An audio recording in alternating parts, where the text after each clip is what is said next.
नमस्कार दोस्तों।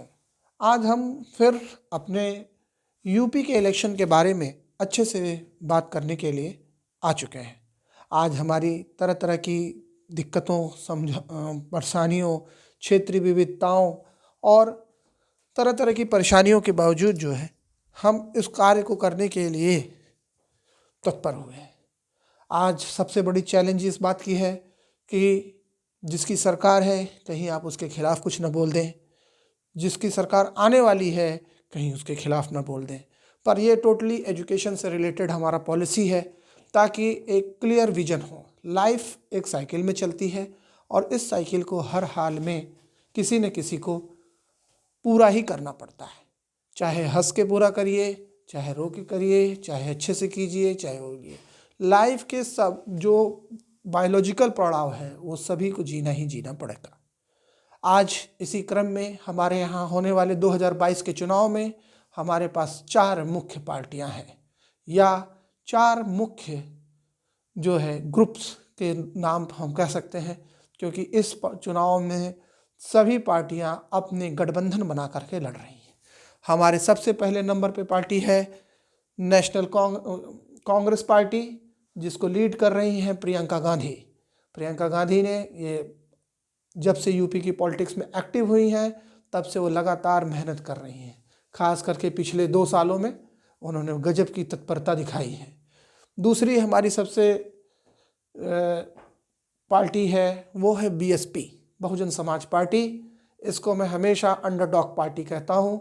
ये कभी भी अंडर करंट का काम इस्तेमाल करती है, धीरे धीरे संगठनात्मक रूप से मजबूती प्रदान करते हुए अपने आप को खड़ा कर लेती है। अभी तक जितने भी चुनाव हुए हैं सन 2007 से 2012 तक, ये फुल मेजॉरिटी में आने वाली पहली जो है सरकार है, जो 5 साल अपने पूर्ण बहुमत के साथ पूरा किया और एक नए मापदंड को स्थापित किया। बीएसपी का टेन्योर हम देखते हैं 2007 से 12 तक, जिसमें ये 200 प्लस सीटों के साथ अपने को इस्टेब्लिश करती है। और चूँकि मैं तो उस समय एक बहुत ही युवा या तरुण फेज में था और मैंने देखा है कि बीएसपी ने पूरा क्लीन स्वीप कर दिया। और शुरुआती दौर में हम देखते थे कि कुछ न कुछ ये नया करने के लिए तत्पर भी रहती थी। उसके बाद हमारी दूसरी पार्टी है जो अभी करंट रूलिंग पार्टी है, बीजेपी, जिसको कुछ लोग आजकल बाबा पार्टी भी कहते हैं यूपी में। हालांकि ये थोड़ा सा एक ह्यूमर है, पर फिर भी ठीक है, क्योंकि बाबा योगी आदित्यनाथ हैं, उन्होंने आश्रम पद्धति का फॉलो किया है। और उसकी वजह से हम एक चीज़ के लिए तो कन्फर्म हो सकते हैं कि करप्शन के मामले में उनके ऊपर व्यक्तिगत कोई आक्षेप नहीं लगाया जा सकता है। हमारी चौथी और महत्वपूर्ण पार्टी है समाजवादी पार्टी। समाजवादी पार्टी नए क्लेवर में आई है और ये अखिलेश यादव के विजन में काम कर रही है। इनका है नई सपा सबको कर देगी सफा। इस विजन के साथ अखिलेश यादव बढ़ रहे हैं। आइए हम अब चालू करते हैं लाइफ साइकिल के पहले ट्रेंड के ऊपर, जिसमें चाइल्ड लाइफ के ऊपर हम लोग बात करते हैं एजुकेशन पे। एजुकेशन एक बहुत ही बड़ी पॉलिसी है, एक बहुत ही बड़ा रोल प्ले करती है लाइफ में, सभी के लाइफ में, चाहे वो किसी भी धर्म का हो, जात का हो, और किसी भी तरह के समीकरण एजुकेशन को कभी काट नहीं सका है। कोई भी गुरु का स्थान हमेशा से भारतीय संस्कृति में ऊंचा रहा है। इसी के आधार पर जो है हम ये कह सकते हैं कि हमारा नेता उस तरह का होना चाहिए जो एजुकेशन पॉलिसी को मजबूत करे, जो हमारे हो।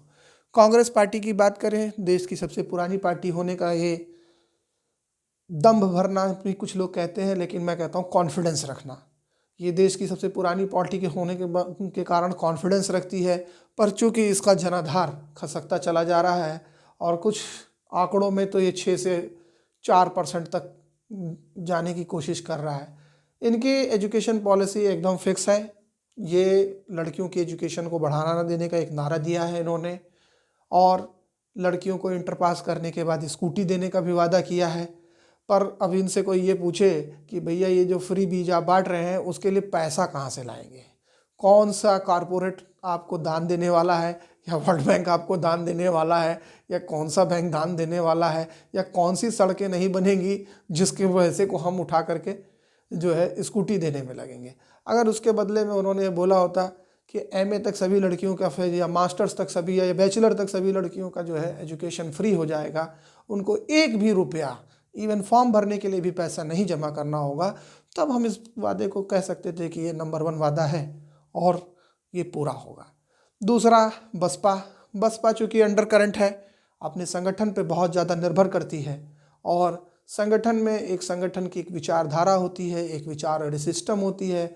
चूँकि देखते हैं अभी कोई भी मैनिफेस्टो निकालते नहीं है, तो इनकी कोई भी पॉलिसी के बारे में आप तुरंत कुछ रिएक्शन नहीं कर सकते हैं। इनका जैसा मन होगा वैसा करेंगे। हालांकि इन्होंने अपने टेन्योर में कई विश्वविद्यालय और महाविद्यालय खोलने के प्रयास किए, और कई विश्वविद्यालय तो अच्छे खुले भी हैं, हाँ, और आगे बढ़ भी रहे हैं। पर चूँकि भैया यूपी तो भाई 25 करोड़ की आबादी वाला देश है, तो इतनी जल्दी कहाँ पे सेट होगा। यहाँ तो पूरे विजन की ही बात होती है। और तीसरा, हमारा जो करंट पार्टी है, रूलिंग पार्टी, बाबा योगी की पार्टी बीजेपी, इन्होंने तो भैया 2 कदम आगे लगा दिया है। सारे एग्ज़ाम कैमरों में होते हैं। ये अलग बात है कि कैमरों में होने के बावजूद भी कंपटीशन एग्ज़ाम के पेपर जो है आउट हो जाते हैं, लेकिन फिर भी इम्प्रूवमेंट आया है, लोग कक्षाएं ज़्यादा से ज़्यादा लगी हैं। हालांकि ये अलग बात है कि कोरोना काल की वजह से दिक्कतें थोड़ी बढ़ी हैं, और इन दिक्कतों को जो है हम पूरा करने के लिए कह सकते हैं कि ये ईश्वर की